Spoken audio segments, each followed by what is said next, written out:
grandmother who cannot speak English is hit by a taser and taken to jail in North Georgia. Taylor Stewart sat down with the woman and her granddaughter to give us her side of the story. Taylor.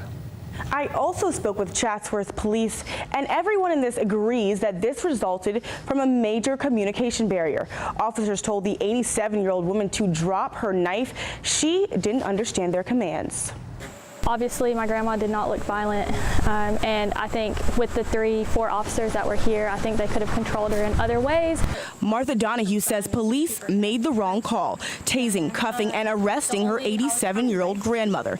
She says her grandmother, who doesn't speak English, was cutting dandelions with a steak knife just across the street from her house when police approached her. She said she was walking over towards her house over here and telling them that she was walking and that she was going to her house.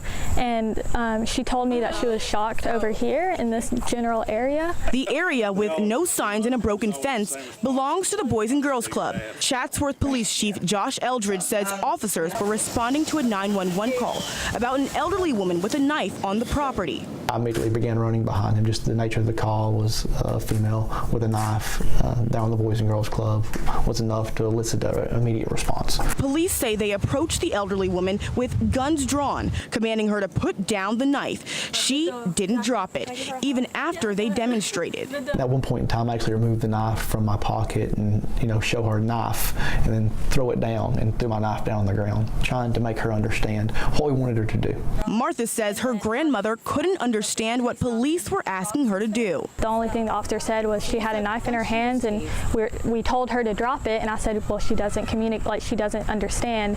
And he said, well, we took our knives and dropped it on the ground. I think I said, like, she still doesn't understand. Chief Eldridge says they used the least possible force and their actions are justified. She's seeing us, she hears what we're saying, she may not understand what we're saying, but we're telling her to stop, and there's a taser pointed at her, and there's a firearm that's unholstered there.